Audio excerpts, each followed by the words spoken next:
ओम शांति।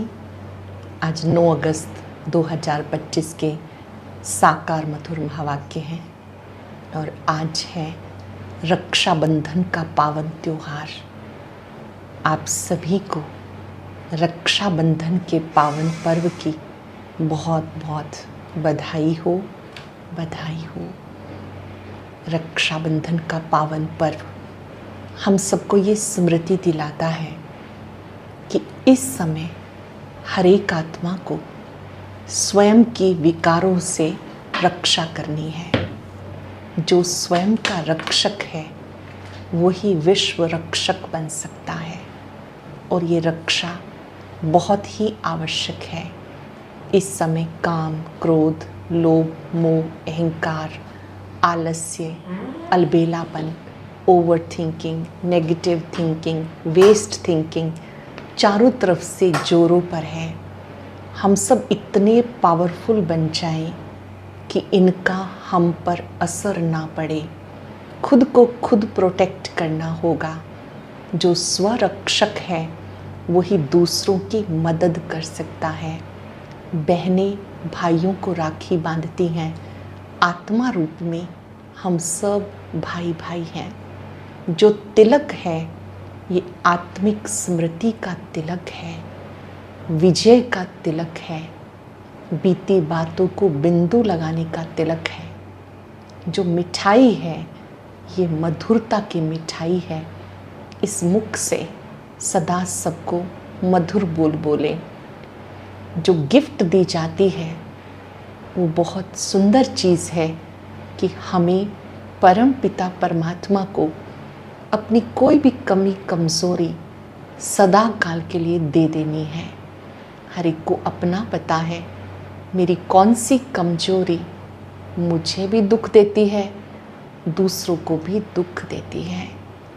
जैसे किसी किसी को बहुत क्रोध आता है, हम ये शुभ संकल्प करें, ये क्रोध महाशत्रु है, इससे एनर्जी वेस्ट जाती है। क्रोध डर का निर्माण करता है। अब मुझे लगभग 21 दिन ये प्रैक्टिस करनी है कि मुझे संकल्पों में भी शांत रहना है। ये संकल्प करना इस राखी की खर्ची है। किसी किसी में आलस्य बहुत है, देरी से सोएंगे, देरी से उठेंगे, सारी दिनचर्या लेट हो जाएगी। समय पर सोना है, समय पर उठना है। आलस्य आए तो अपने उमंग उत्साह से आलस्य को समाप्त कर देना है। 21 दिन तक अटेंशन देना है। समय पर सोना है, समय पर उठना है और उठकर बाबा को याद करना है। कुछ लोग उठ भी जाते हैं तो उनका टाइम वेस्ट जाता है। कभी न्यूज़पेपर पढ़ेंगे, कभी मोबाइल पर रहेंगे। उठ करके सबसे पहली मुलाकात परम पिता परमात्मा के साथ कम से कम 15-20 मिनट पावरफुल याद में ज़रूर बैठेंगे। ऐसा संकल्प करना ये भी खर्ची हो सकती है। हर एक अपनी कमी के हिसाब से दृढ़ संकल्प करे और उस पर पूरी दृढ़ता से पालन करना है। आज की मधुर मुरली में बाबा ने बहुत सुंदर बात सिखाई है कि इस पढ़ाई से आप श्री कृष्णपुरी के मालिक बन जाते हो। तो अटेंशन से पढ़ाई पढ़नी है। बाबा की महिमा है कि वो भोलानाथ है। कहते हैं भोलानाथ हम सब के साथ। वो कैसे भोला है ये बाबा ने आज स्पष्ट किया। वही बबुलनाथ है, कैसे वो कांटों को फूल बनाता है। वही सबका सदगति दाता है। ऐसे मीठे बाबा को बहुत प्यार से याद करना है। रक्षाबंधन का महत्व क्या है वो भी बाबा ने आज स्पष्ट किया कि सच्चा सच्चा रक्षाबंधन बांधो, अपनी स्वयं रक्षा करो। बिंदी का महत्व बताया। अपने को आत्मा समझ बाप को याद करो। पास्ट की बातों को फुल स्टॉप लगा दो। बहुत सुंदर अभ्यास है ये। बीती सो बीती, बीती बातों से केवल शिक्षा लेनी है। सुनते हैं बाबा के मधुर बोल। बाबा ने कहा, मीठे बच्चे, ये पुरुषोत्तम संगम युग कल्याणकारी युग है। जो समय चल रहा है ये पुरुषोत्तम संगम युग है, कल्याणकारी युग है। इसमें ही पढ़ाई से तुम्हें श्री कृष्णपुरी का मालिक बनना है। श्री कृष्णपुरी सतयुग को कहते हैं। बाबा माताओं पर ज्ञान का कलश क्यों रखते हैं? कौन सी एक रिवाज भारत में चलती है? पवित्रता की राखी बांध सबको पतित से पावन बनाने के लिए बाप माताओं पर ज्ञान का कलश रखते हैं। रक्षाबंधन का भी भारत में ही रिवाज है। बहन भाई को राखी बांधती है, ये पवित्रता की निशानी है। बाबा कहते, बच्चे मामेकम याद करो तो पावन बन पावन दुनिया के मालिक बन जाएंगे। मामेकम याद करो तो पावन बन पावन दुनिया के मालिक बन जाएंगे। गीत है, भोलेनाथ से निराला कोई और नहीं, गौरीनाथ से निराला कोई और नहीं, बिगड़ी को बनाने वाला कोई और नहीं। ओम शांति। ये है भोलेनाथ की महिमा, जिसके लिए कहते हैं देने वाला। तुम बच्चे जानते हो श्री लक्ष्मी नारायण को ये राजभाग किसने दिया? हम सब ने चित्र देखा है श्री लक्ष्मी नारायण का। ये हमारा एम ऑब्जेक्ट है। इनको ऐसा किसने बनाया? जरूर भगवान ने दिया होगा, क्योंकि स्वर्ग की स्थापना वो ही करते हैं। स्वर्ग की बादशाही भोलेनाथ ने जैसे श्री लक्ष्मी नारायण को दी, वैसे ही श्री कृष्ण जी को दी। श्री राधे श्री कृष्ण अथवा श्री लक्ष्मी नारायण, बात एक ही है। बाबा कहते हैं जो श्री कृष्ण श्री राधे हैं वही भविष्य में श्री लक्ष्मी श्री नारायण बनते हैं।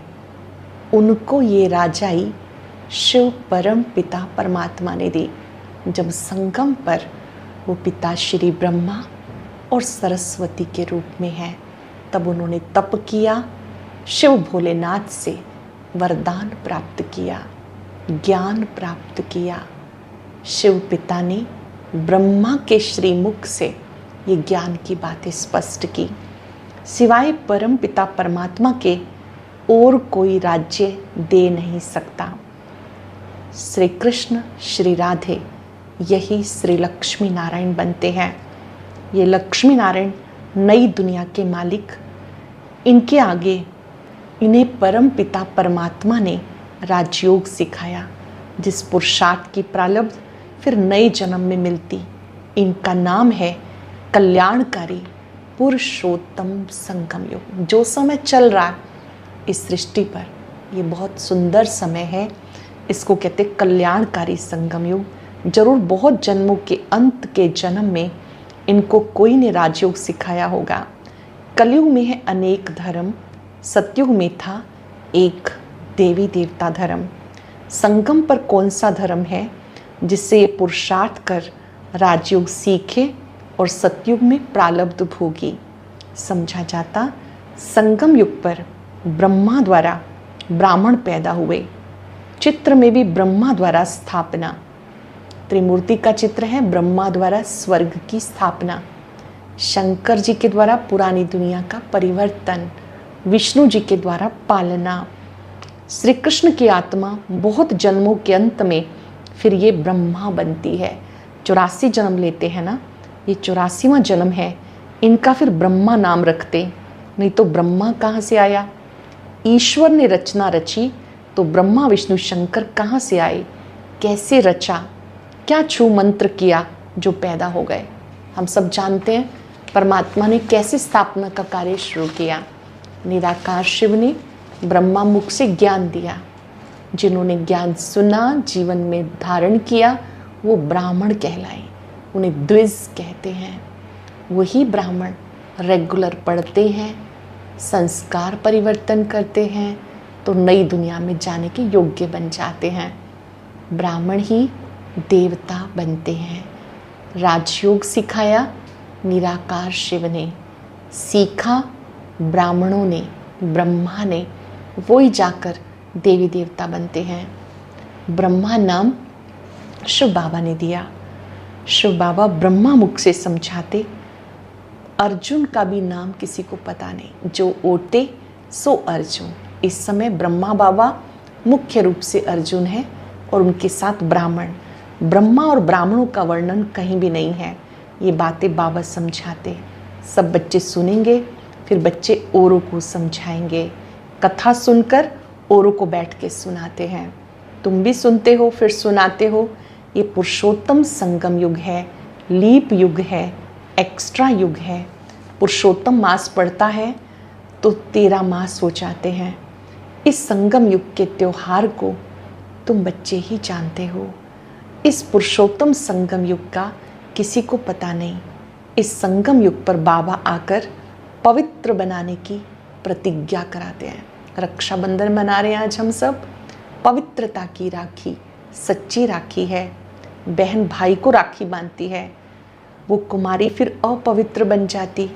अब बाबा तुम आत्माओं पर, माताओं पर विशेष ज्ञान का कलश रखते हैं। जो ब्रह्मा कुमार कुमारियाँ पवित्रता की प्रतिज्ञा कराती हैं, राखी बांधती हैं। बाबा कहते हैं मामेकम याद करो तो पावन दुनिया के मालिक बन जाएंगे। बाकी कोई राखी आदि बांधने की आवश्यकता नहीं, ये तो समझाया जाता। जैसे साधु सन्यासी दान मांगते हैं, कोई कहते क्रोध का दान दो, कोई कहते प्याज मत खाओ। जो खुद नहीं खाते होंगे वो दान लेते होंगे। इन सब से भारी प्रतिज्ञा बेहद का बाप कराते हैं। बाबा जो प्रतिज्ञा कराते वो कोई नहीं करा सकता। इस कंसेप्ट को कोई कहता ही नहीं कि पावन बनो, पावन बनाओ। जब परमात्मा धरती पर आते हैं, क्योंकि उनको पवित्र दुनिया बनानी है, तो वो कहते हैं पवित्र बनो, योगी बनो, पवित्र बनो, योगी बनो। सबका सदगति दाता एक ही है, वो आकर के पावन बनाते हैं। शिव का ही अलौकिक अवतरण होता है।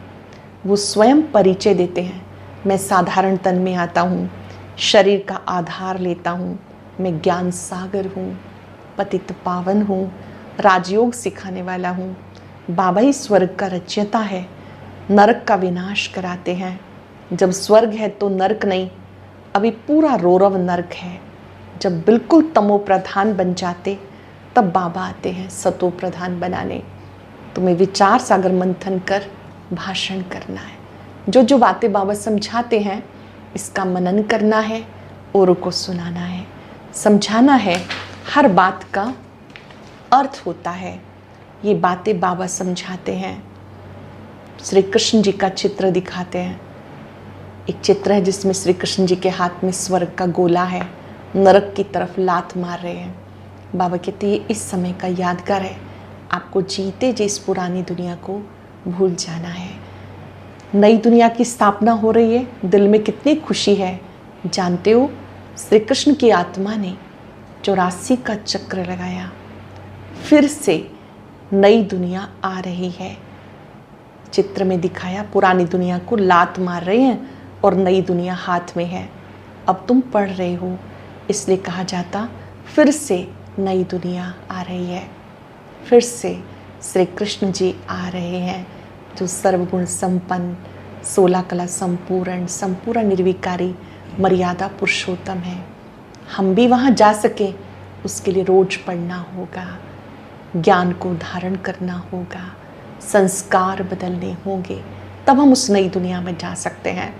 जैसे किसी को डॉक्टर बनना हो तो डॉक्टर की मूर्ति रख के रोज पूजा करे तो क्या वो डॉक्टर बन जाएंगे?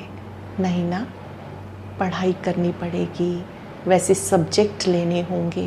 तो उस नई दुनिया में जाने के लिए नए संस्कार बनाने होंगे, उनके गुणों को अपने में लाना होगा। ये पाठशाला है, यहाँ रोज पढ़ना है। मनुष्य से देवता बनने की पढ़ाई है। पढ़ाई तो बहुत सहज है, बाकी योग में मेहनत है। अब तुम्हें बाबा योग सिखाते हैं। शिव बाबा ब्रह्मा द्वारा हमें पढ़ाते हैं विष्णुपुरी का राज्य देने के लिए। तुम ब्राह्मणिया हो, ये संगम है, बहुत छोटा सा योग। चोटी सबसे छोटी होती है, फिर उनसे बड़ा मुख, उनसे बड़ी बाहें, उनसे बड़ा पेट, उनसे बड़ी टांगें। विराट रूप में दिखाया जाता, परंतु उसकी समझानी कोई नहीं देते हैं। बाबा कहते ये संगम युग है, मैं आया हूँ तुम्हें सुख धाम शांति धाम ले जाने। तुम सुख धाम के रहवासी थे, फिर दुख धाम में आ गए, पुकारते हैं बाबा आओ इस पुरानी दुनिया में। बाबा कहते मैं 5,000 वर्ष के बाद आता हूँ, लाखों वर्ष की बात नहीं है। यज्ञ तप दान पुण्य करते तुम नीचे गिरते आए, ज्ञान से सद्गति होती है। मनुष्य कुंभकर्ण की नींद में सोए हुए हैं, जगते ही नहीं, कल्प कल्प में आता हूँ। मेरा ही ड्रामा में पार्ट है, पार्ट बिगर तो मैं भी कुछ नहीं कर सकता। मैं भी ड्रामा के बंधन में बंधा हुआ हूँ। ड्रामा प्लान अनुसार मैं तुम बच्चों को वापस ले जाता हूँ, कहता हूँ मन मना भव। बाबा कहते देह के सब संबंध भूलो, माँ में कम याद करो। देह सही देह के सब संबंधों को भूलो, माँ में कम याद करो। मुझे बबुलनाथ कहते हैं क्योंकि आकर के तुम्हें कांटों से फूल बनाते हैं। मैं आकर सबकी सदगति करता हूँ। सबका सदगति दाता वही आकर के सतयुग में ले जाते हैं। मैं तुम्हें फिर से गोल्डन एज में ले जाता हूँ। ये जीवन हीरे जैसा जीवन है, संगम युगी जीवन। जब आप ब्राह्मण हैं, ये हीरे जैसा जीवन है। तुम्हें ऐसा बनना है, हीरे जैसा जन्म गया हुआ है। इस समय ही पुरुषार्थ करके श्री लक्ष्मी नारायण जैसा बनना है। अच्छा, मीठे मीठे सिक्के रदे बच्चों प्रति माता पिता बाप दादा का याद प्यार, गुड मॉर्निंग। रूहानी बाप की रूहानी बच्चों को नमस्ते। रूहानी बच्चों की रूहानी बाप दादा को याद प्यार, नमस्ते, गुड मॉर्निंग। शुक्रिया बाबा, शुक्रिया। सार है, इस पुरानी दुनिया में रहते डबल अहिंसक बन योग बल से नई दुनिया स्थापन करनी है। अपना जीवन हीरे जैसा बनाना है। बाबा जो सुनाते हैं उस पर विचार सागर मंथन कर दूसरों को सुनाना है। नशा रहे, ये पढ़ाई पूरी होगी, हम श्री कृष्णपुरी में जाएंगे, सत्युगी दुनिया में जाएंगे। वरदान है, ए पवित्रता के नाम निशान को समाप्त कर हिज होलीनेस का टाइटल प्राप्त करने वाले होली हंस भव। ए पवित्रता के नाम निशान को समाप्त कर हिज होलीनेस का टाइटल प्राप्त करने वाले होली हंस भव। हंस कभी भी कंकड़ नहीं चुगते, रतन धारण करते हैं। एक होली हंस किसी के अवगुण अर्थात कंकड़ को धारण नहीं करते। व्यर्थ और समर्थ को अलग कर व्यर्थ को छोड़ देते हैं, समर्थ को अपना लेते हैं। ऐसे होली हंस भी पवित्र शुद्ध आत्माएं हैं। उनका आहार व्यवहार सब शुद्ध होता है। अब अशुद्धि अपवित्रता का नाम निशान समाप्त हो जाए, अब अशुद्धि का नाम निशान समाप्त हो जाए, तब भविष्य में हिज होलीनेस का टाइटल प्राप्त हो। इसलिए कभी गलती से भी किसी के अवगुण धारण नहीं करना, गलती से भी अपने चित्त में किसी का अवगुण धारण नहीं करना। स्लोगन है, सर्वंश त्यागी वो है जो पुराने स्वभाव संस्कार के वंश का भी त्याग करता है। सर्वंश त्यागी वो जो पुराने स्वभाव संस्कार के वंश का भी अंश का भी त्याग कर देता है। आज हम सब रक्षा सूत्र बांधते हुए ये बात याद करेंगे, मैं होली हंस हूँ। मुझे संकल्प में भी किसी के अवगुण नहीं धारण करते हैं। अगर दिखाई भी दे तो हमें उस अवगुण का चिंतन नहीं करना, वर्णन नहीं करना, प्रभु अर्पण कर देना है। मन में संकल्प करना है, इस आत्मा का ये अवगुण ठीक हो जाए, इस अवगुण से ये आत्मा निकल जाए, गुणवान बन जाए।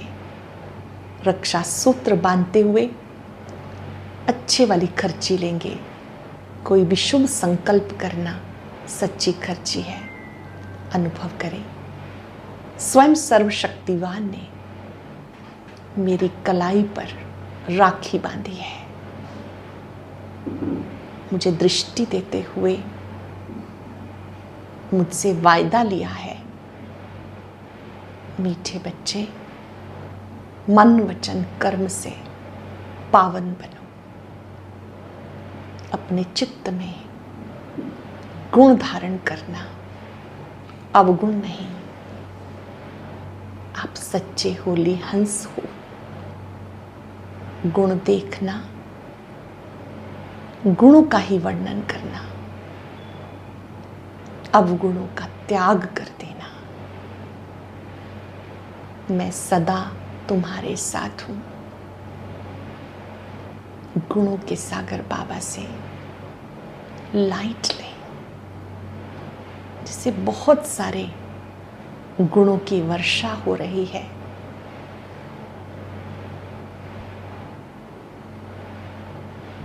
बाबा के द्वारा वरदान मिल रहा है, मैं सदा तुम्हारे साथ हूं।